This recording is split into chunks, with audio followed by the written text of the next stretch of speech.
Hey, network marketing made simple listeners. So here's the deal. Want to share your opinions, give feedback, or tell me what you're thinking? Send me a voice message. Voice messages are an easy way for you to send me an audio that we can end up using in a full episode. Network Marketing Made Simple. They're the latest feature from Anchor, which is the hosting platform that I use for my podcast. And again, I want to hear from you guys, questions that you have for me, what you thought of the episode, what do you think a good topic would be, what do you think I should interview or who I should interview next, make up a theme song. I want to hear back from you guys because I want this podcast being amazing, not for me, but for all of you. You can send me a voice message right now from wherever you're listening. Just tap the link in my show notes. I can't wait to hear from you. And again, grateful for each and every one of you for all the love and support you give me. You guys rock. So I'm super stoked about today's episode. It's actually the second interview that I've done in a string of interviews that I'm going to be releasing to you guys. And this is with the amazing Melissa Collins. So in the show notes, you're going to find how you can connect with her on social media. This is someone that lives with no excuses and really didn't understand exactly the power of residual income and network marketing until it kind of hit her in the face. And you're going to hear that in her story today. So I hope you guys enjoy.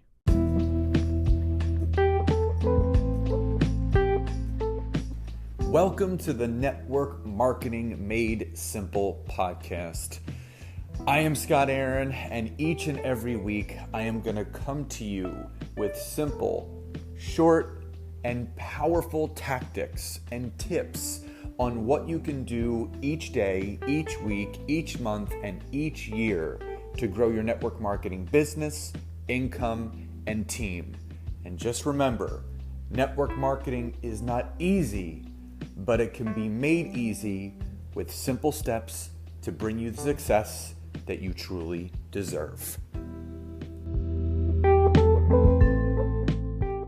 Welcome to episode 58 of the Network Marketing Made Simple podcast.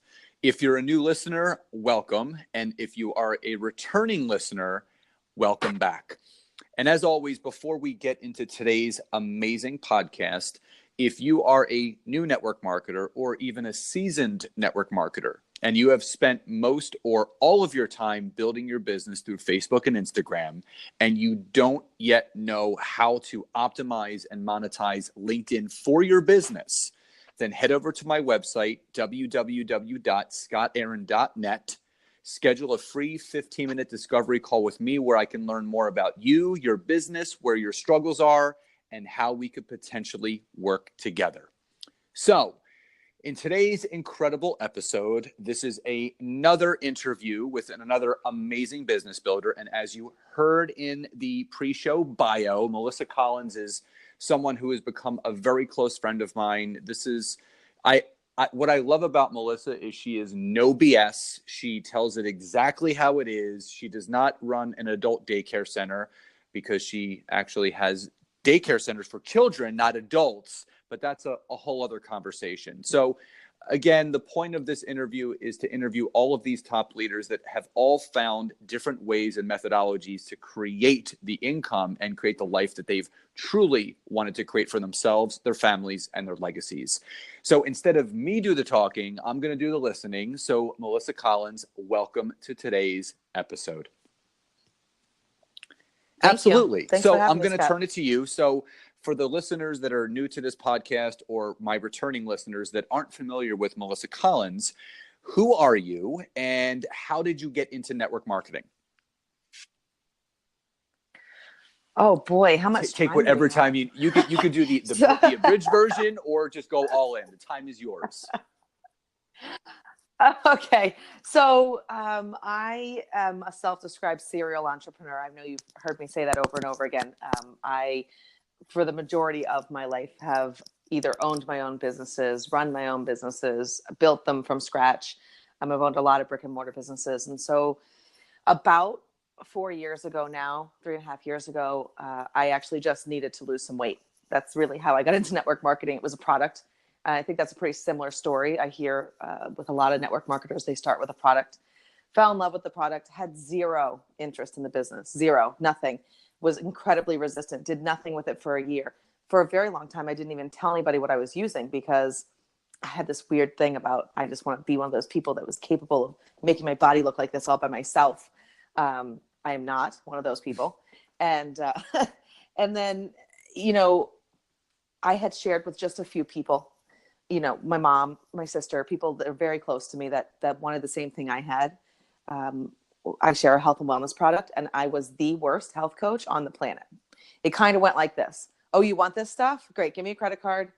I think I know how to do it. You'll get a box and there's like instructions in it. It's basically how my business started. And it went that way for about 6 months. Oh, you want this stuff? Yeah, it's really great. You know, I'll just pick some flavors for you. They'll show up. And if you have a problem, call the company because I'm not doing this business. I did that for a long time and sort of organically shared. I had very visible results. So anyone in my life that knew me, that saw me, it was obvious something had happened. And so without trying, I built a little team and was making money. I always tell people I was taking that money. It was without trying. I was making a couple $100 a week, $200, $300, sometimes $400 a week, not really even understanding why I was making that money. I was taking it out with the little ATM card, and I love to play Texas Hold'em poker. So it was the best thing ever happened to me. I was like, I get 2 free buy-ins a week. I don't know really where this money is coming from, but I now have like the body I want. I have free poker. What else does somebody need? That's awesome. Really? That's what I was doing. And then my sister, she's not my biological sister, a very close friend, I consider her a sister, was building the business underneath me. My upline had reached down to her and she was building, which is why I was making money without doing anything. And she said, listen, I want to go to Las Vegas. I want to go to this convention and I want you to go because you get a free hotel room. Back to the poker problem. And she said, I said, well, you know, it's really not difficult to convince me to go to Las Vegas. Scott, you ever want to hang out with me? Just call me up and say you want to go to Vegas. Perfect. I'll meet you there tomorrow. Like, it's not a difficult sell. So I went to Vegas with the intention of never going to one of those meetings ever. Like I had seen my views on network marketing. I had seen those people at those meetings, like high-fiving and hugging and all of that stuff. And I don't high five. I'm not good at it. I don't like to hug. Like I just didn't think I was those people. Anyway, long story short, I get dragged to the meeting. And for the first time ever, I thought, well, maybe I should figure out where this money is coming from because I am using it. It is actual money. And so I should probably figure it out. And at that meeting, something changed in me. I saw the potential.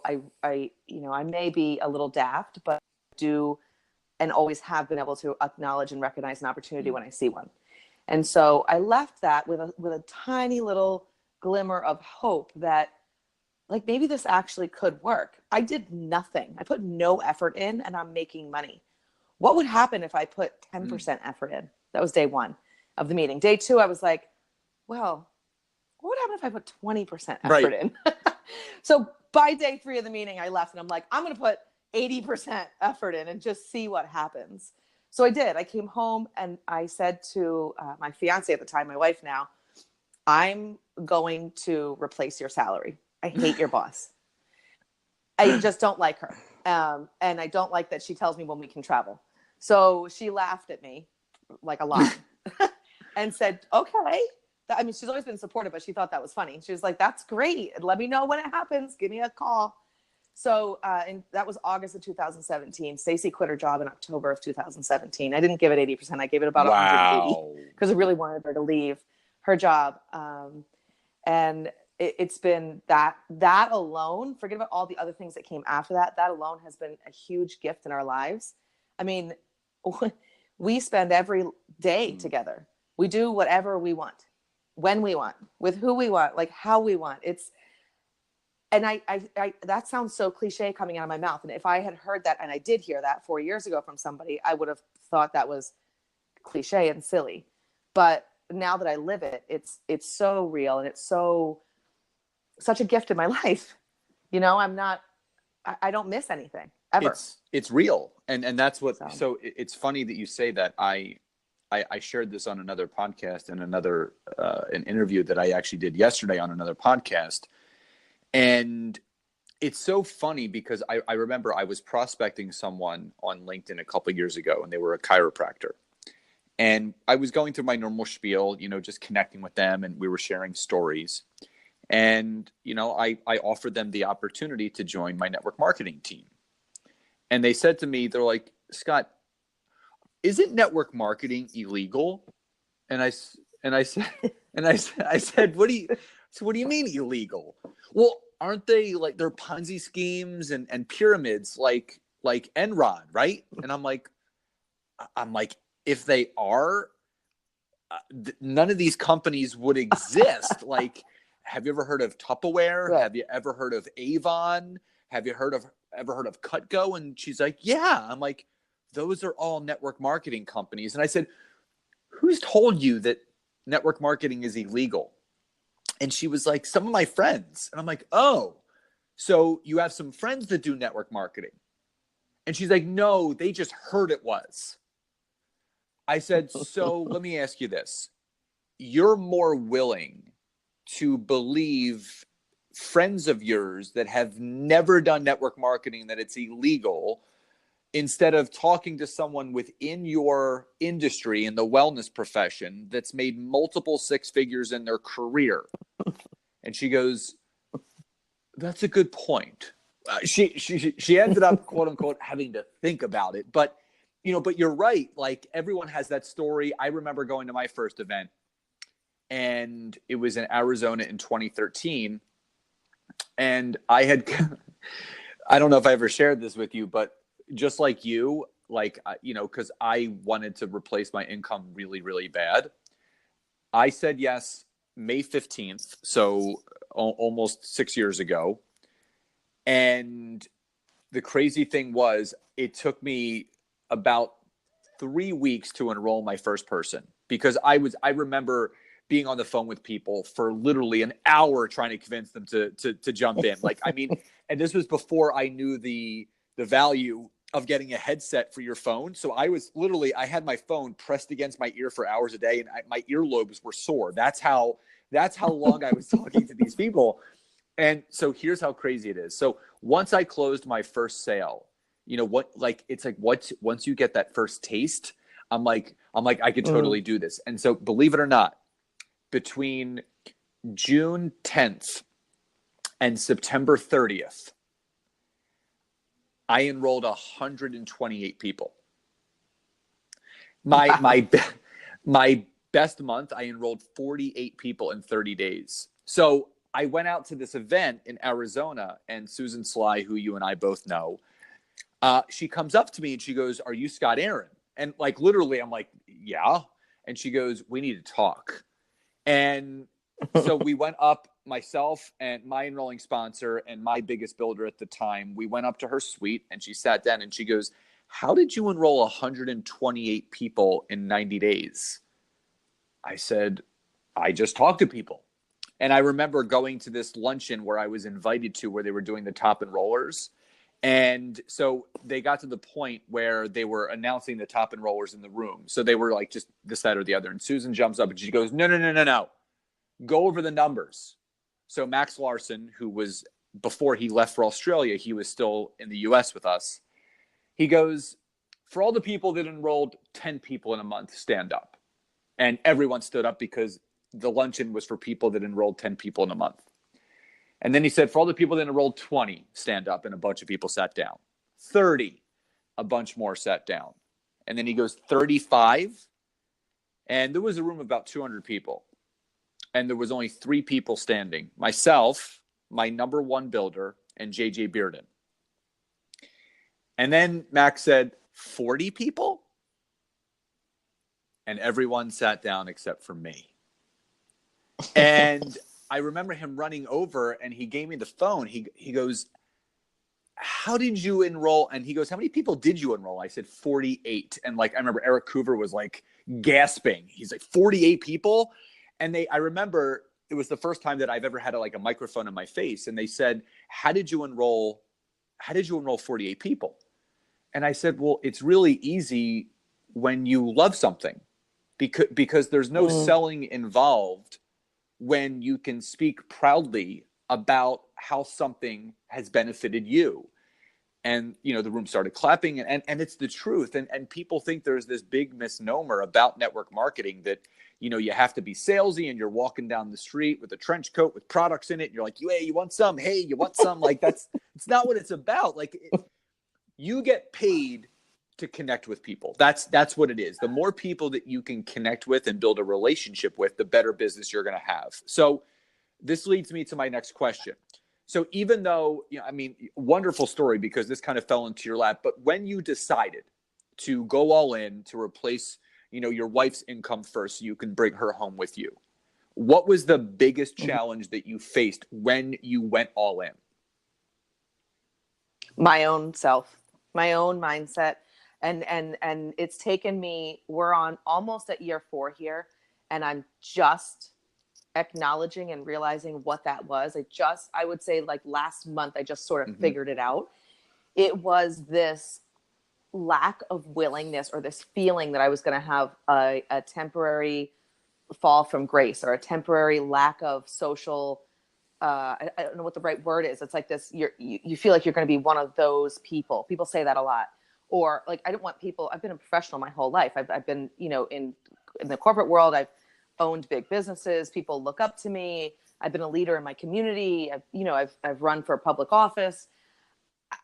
I'm like, I'm going to sell shakes on myself. There was that thing. Like,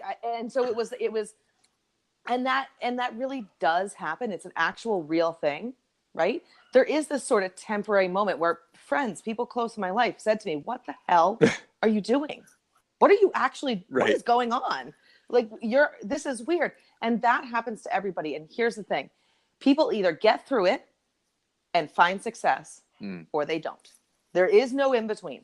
People either allow what those people say to them to knock them down and ruin their dreams, or they don't. And what happened to me was so Stacey quit in October. We went on a European cruise. A week before we went, I had talked to who basically said that to me. She's a very close friend, close enough I consider her family. And she said, what are you doing? People are going to think you're just so like, this is ridiculous. How stupid. Nobody makes money at that. I mean, you're just like ruining your reputation. She took all of those little voices in the back of my head, which don't talk real loud because I'm a pretty confident woman, but she just brought them right out. And it took me to a dead stop for a full week. Dead stop, full stop, not doing this, stop doing everything. And then we leave on this vacation. And we're on this great cruise, paid for, by the way, by my income from this company that she said this about. So Stacey and I were engaged at the time, and we ended up in France, in Cannes, France, and we wanted to get our engagement rings from Cartier. We wanted the Cartier Love ring. So I said, actually, it's cheaper to buy it in France because we don't have to pay that. Right. So let's go do that. Then we could say we bought our rings like in the most expensive shopping district in the world. It was super exciting. I don't know if you've ever been there. It's gorgeous. So we walk down, we get our rings, and then we go to this beautiful beach club. We're sitting there, and this guy is bringing us fruit and mimosas, and I've got my Cartier bag, and I'm like, I had this moment on the French Riviera where I was like, I looked at my wife and I said, all of this was paid for by this business. And that person that said that to me is at home in her shitty job, broke, and not really happy. I just decided, like, I heard what she, because I'm like not having to ask anybody where I need to be, not even having to work and having a paycheck come in. Why do I care what she thinks? I don't. And so ever since that moment, that was like my big aha moment. Ever since that moment, and I love that moment is attached to my wedding day all the time. It's on my hand. And it reminds me constantly that I really am bulletproof at this point. You could say almost anything to me. I just do not care what anybody thinks. Like, we have an incredible life. Our son was just accepted to a boarding school, high school that he wants to go to in New Hampshire. We live in Connecticut. And I have the option now, and I am selling our house so that we can live closer to him. And nothing else is going to change in my life. I can work from wherever I am. and we didn't have to ask a boss. We don't have to confer with anybody. All we have to do is figure out how to sell this house. Someone needs to come buy the house and we're out of here. So hoping for that. So if anybody needs a house in Connecticut, I got you covered. It's really great. But yeah, so those things are the reasons why, like, you always hear these little quotes, don't take advice from broken, happy people. That's really important information that you should say to yourself over and over again. When someone says something mean to you and you're like, and it cuts you to the gut, take a step back and really look at their life, because healthy, happy, good people don't say things to hurt others. There's something wrong with them that they would say something mean to you. There's something wrong with them. It's not you. And I love that because, Les Brown talks about all the time that other people's thoughts and opinions of you do not have to become your reality. And that's so true. And it reminds me of a story. I remember when I first started with my network marketing opportunity, and I'm still friends with my grade school friends. I post about it all the time. We're all celebrating our 40th birthdays this year. We've all been friends since we were 5 years old. Like, literally, we've been friends for 35 years. And I remember this was about 6 years ago. I had just started network marketing, and I was posting and all the stuff that people do. And we went out to this favorite restaurant of ours, and I was sitting with like 5 or 6 of my friends, and like normal conversation. And my one buddy turns to me and he goes, "Dude, what the hell are you doing on social media?" And I said, "What do you mean?" He goes, "You're posting about all these shakes and these cleanses and these before and afters. Like, what are you doing?" And I told him what I was doing. And then my one buddy said to me, "Why don't you just start your own supplement company? Why do you need to partner with a company that already exists?" And I'm like, I don't know. It seems like a good idea. And then they're like, "Well, what's the compensation?" Like, literally, it was like rapid fire questions, and I couldn't answer any of it. And I literally like stood up, I dropped a $20 bill, and I walked out. And I remember getting back in my car and I started crying, because the people that I wanted to support me the most and be so excited and happy for me were the people that were pushing the hardest against me doing it.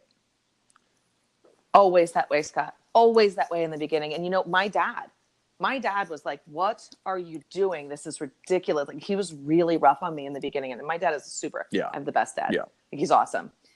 And he just didn't understand. And that's okay. And it didn't really bother me that. I mean, he wasn't mean to me. He was just like, like, it's one of those things. And are you sure?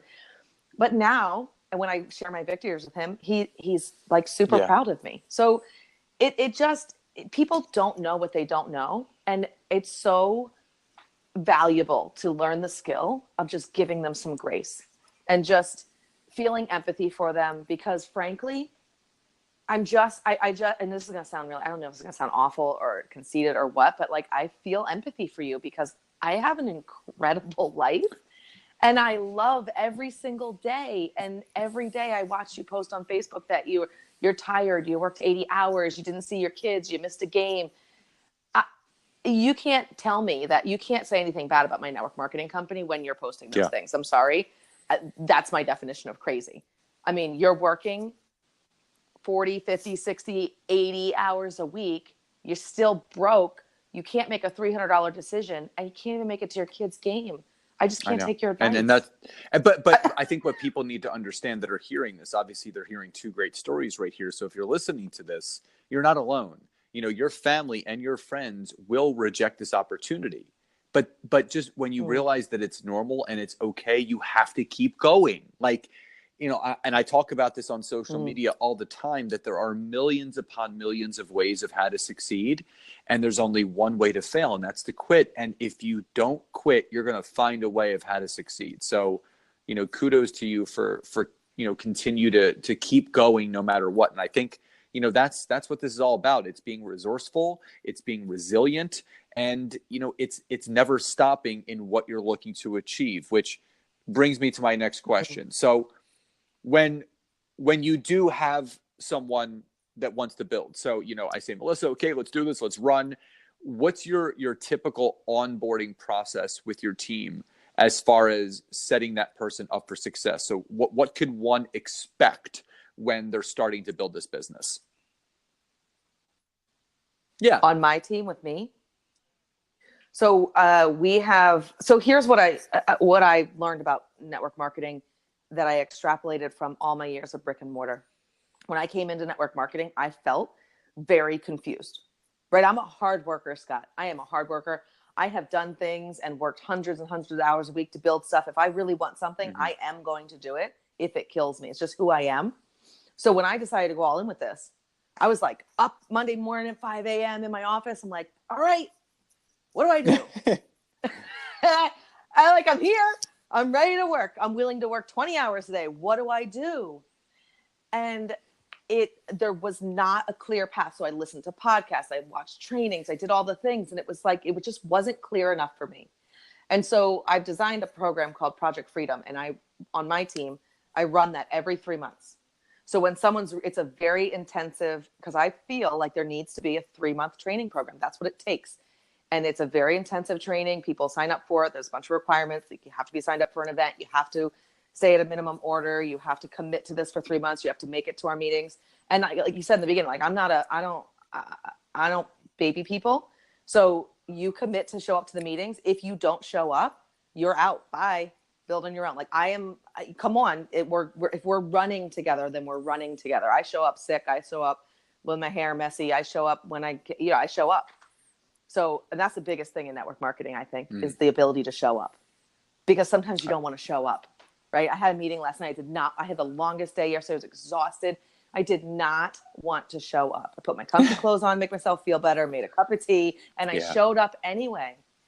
And so that's what we do. So we have we have sort of two different programs. We have Run to Manager and we have Project Freedom. Project Freedom is for people who come on and they say, I want to replace my income. I want to do this thing. I want to run with it. We put them into Project Freedom, and they get a checklist, they get a training, and they get, I don't want to say babied, but they get intense attention from me in their first 3 months. And frankly, if you're a network marketer listening to this and you have builders, it took me a long time to get to this point, but if you want my attention, like I'm busy. Okay. I run another business. I have a kid. I've got a wife. I've got a big team. I'm busy.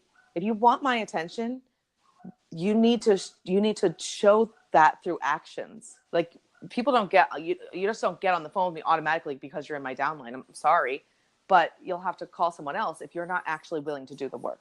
I work with the people that want to work, and I don't drag people along. I just got done with that about 6 months ago. And I finally committed to myself. If you can't show up for me, then I'm not showing up for you. I always say that, actions always speak louder than words. So don't tell me, show me how serious you are. And then obviously that person will get your time. That's wonderful. So a couple questions before we're done. Number one, what would be your number one tip to share with someone if they want to start building? So maybe they don't have an upline, they don't have a downline. It's just them, they're an orphan, and you hear this all the time. What advice would you give that person if they want to start building their business? Okay. So 3 things. First thing, and I think the most important thing, understand your comp plan. You have to understand your comp plan. If you're going to run with this business and you want to make 6 figures, you need to be able to tell other people how you're going to make that. Very simply on a piece of paper. I have a meeting in a half hour. I'm going to meet with somebody who said that to me. Within the first 5 minutes, I'm going to explain to her exactly what she has to do to get to $100,000, because I know it like the back of my hand. My 14-year-old can tell you how to get to $100,000 with our company. So I always tell people, until you can explain it in a way that a 10-year-old can understand and repeat back to you, you don't have it yet. You have to be able to quickly and concisely convey how people are going to make a real salary. Because the only way we make money in network marketing is by recruiting people who want to build. We don't need product users. So the most important thing is to understand the business. Watch your compensation plan videos over and over and over again until you get them. And not for nothing, some compensations, they're not all the same. Okay. They're not all the same. And some of them are, in my opinion, very difficult to get to 6 figures. I spoke to someone the other day who said she's been with her company for 13 years. And I said, oh, so are you a 6-figure earner? She said, no, not yet. I said, how many 6-figure earners does your company have? She said 4. Yeah. I was like, wrong company. I'm sorry. what did you say? She said 4. I said, that doesn't bother you? Wow. I was like, I was blown away by that. I was like, okay, girl, you got to come over here right now. Like, I don't normally try and flip network marketers. I find that tacky, but that was like, wow, what are you doing? I mean, Trudy Maple's story. She was with her previous company for, I think it's 19 years. She made, the most she ever made was $68,000, something like that. She made $68,000 in a month. Our company. Yeah, she come over to our company and she made $1 million in 24 months. So compensation plans aren't the same. Don't let any company brainwash you. Actually learn your compensation plan. Make sure the work you're going to put in is worth it.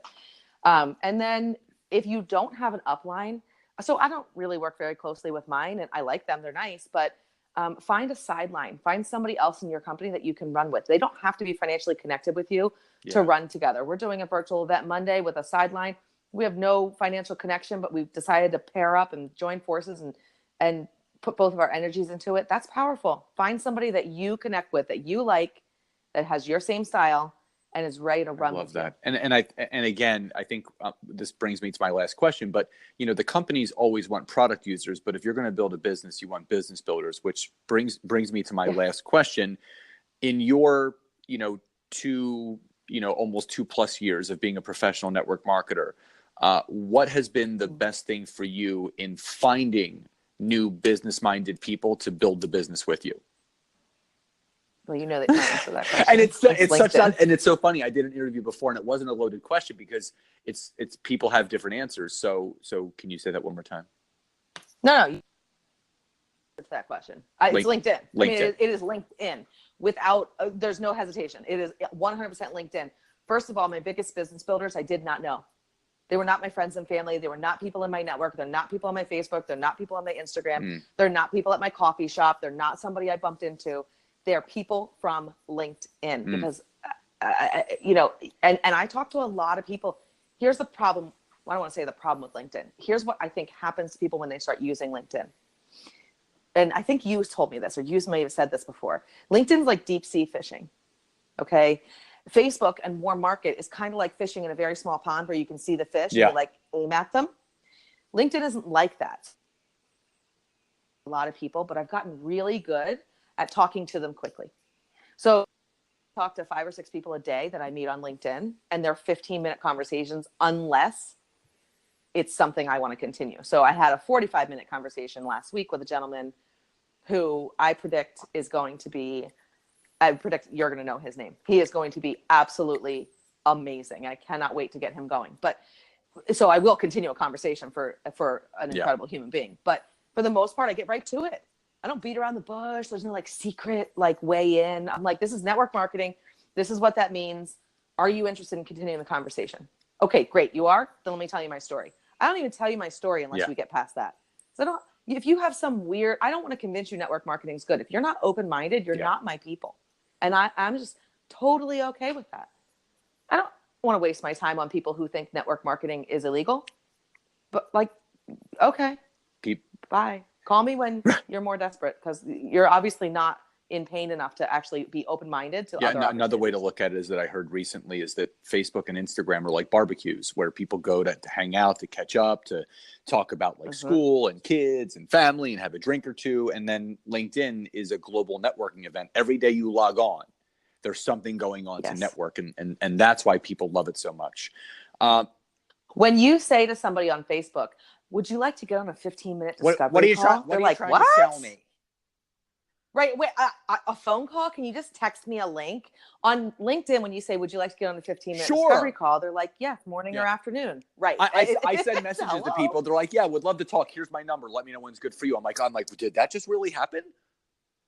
And everyone's like, oh my, and when I work with people, they're like, oh my God, these people actually want to talk to you. And I'm like, I know, because it's networking. And it's. Yeah. And here's the thing, Scott, but people need to.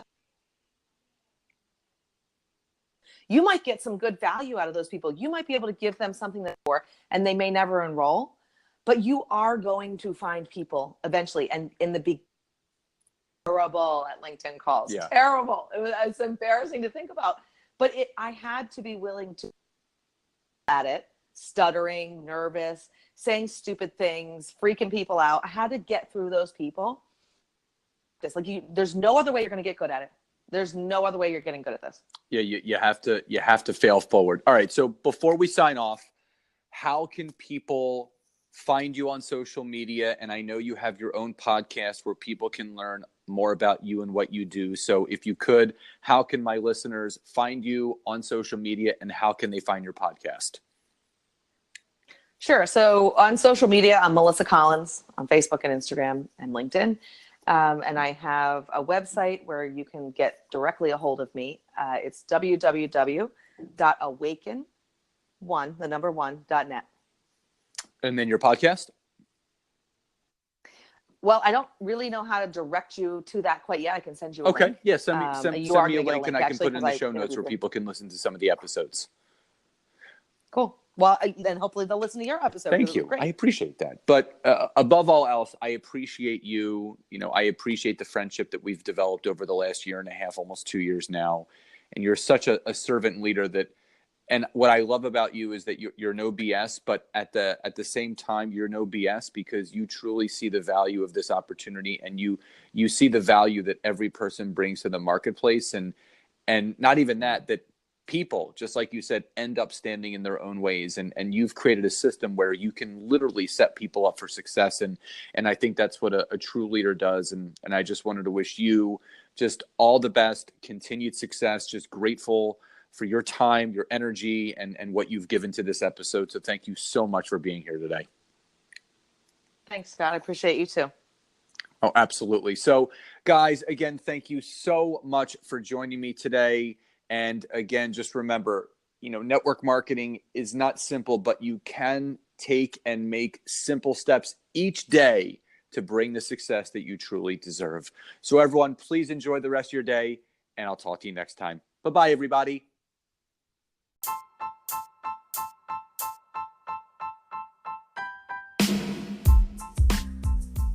So again, thank you so much for checking out today's episode. And if you can go over to Apple Podcast or iTunes and leave me a 5-star rating, write a review, and share this with anyone that you feel could benefit from this, I would be so, so grateful. And again, if you would like to learn more about LinkedIn and how I can personally assist you in growing your network marketing business, head over to www.scottarent.net and schedule a free 15-minute coaching session with me today. Have a great day, and I'll see you guys next time.